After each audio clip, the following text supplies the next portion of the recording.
রাধে রাধে, আমার ডেলি ব্লগে স্বাগত। প্রত্যেক দিনের থেকে আজকের দিনটা একটু আলাদা, কারণ আজকে দ্বাদশীর সকাল, ভগবানকে আগে ভোগ নিবেদন করলাম। পুজো দিয়ে আমি বেরিয়ে গেলাম, যাচ্ছি একজনের বাড়িতে। সারা দিনটা কেমন কাটবে তোমরা দেখতেই পাবে।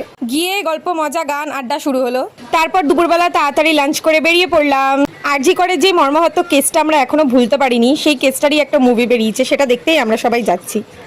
পারলে তোমরাও দেখে এসো, খুবই ভালো মুভি দেখে আমরা চলে এলাম স্টেশনে। আর এখান থেকে আমরা যাচ্ছি আরেক জায়গায় ঘুরতে।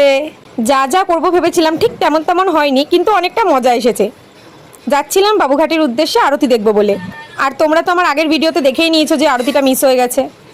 আরজিকরের কেসটা নিয়ে মুভিটা দেখার পর আমার সেই ঘটনার কথা বারংবার মনে পড়ছে।